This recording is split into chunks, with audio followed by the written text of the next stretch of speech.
ნებისმიერ საქმეს მით უმეტეს ესე დიდი მოცულობის საქმეს, რომელიც დროებში ძალიან შეზღუდულია და ეთერი ყოველთვის გზღუდავს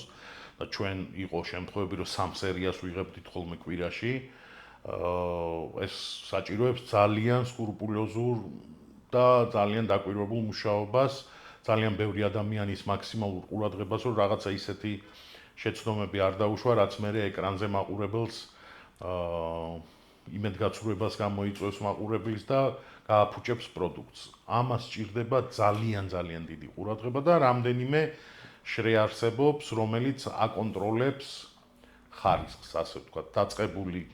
სცენარი და იქ თავისთავად დამუშავება პროცესის, მერე ამისი გადატანა აღმასრულებელი პროდიუსერების მიერ, მხატვრის, კოსტიუმების მხატვრის, ხმის რეჟისორის, თვითონ პროდაქშენის ნაწილი, რა თქმა უნდა, რეჟისორი კრავს ამ ყველაფერს პროცესს უკვე გადასაღებ მოედანზე, მას ეხმარება რამდენიმე, ვთქვათ, სეტის მენეჯერი, რაღაც არის უამრავი ტექნიკური დეტალი, რომელსაც ყველაფერს სჭირდება ასე ვთქვათ, მუდმივ კომუნიკაციაში მყოფი რგოლების ერთობლივი სინქრონული მუშაობა, რომ რამე პრობლემა და არ გაჩნდეს და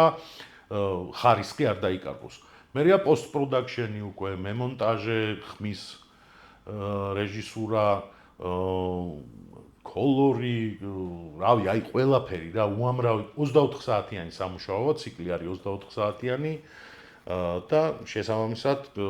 პროცესსაც ჭირდება ამ რგოლებს მაქსიმალურად ორგანიზება. არსებობს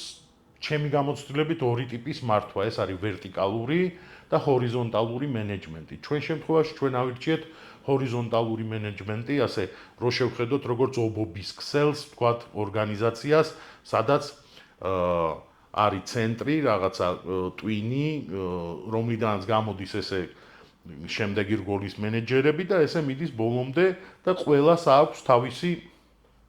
კონკრეტული განსაზღვრული ფუნქცია განსაზღვრული დროში და სივრცეში. თუ ეს ყველაფერი სინქრონში არ მოქმედებს, მაშინ შედეგს ვეღარივებ რა. არის ვერტიკალური მართვა, სადაც არის, ასე ვთქვათ, კონკრეტული დავალებები და ანგარიშვალდებულებები ქვემოდან ზემოთ, რაც მე დიდათ არ მიყვარს, მე მირჩევნია, რომ გუნდი იყოს ჰორიზონტალურად განლაგებული და ერთად ყველანი ერთად ვიყოთ პროცესში, კომუნიკაციაში, ჩართულები მაქსიმალურად, ყველა რგოლს შორის იყოს კავშირი შესაბამისი და საბოლოო პროდუქტზე უკვე გუნდური პასუხისმგებლობა არსებობდეს, რა თქმა უნდა, გამოკვეთილი პროდიუსერის პასუხისმგებლობით.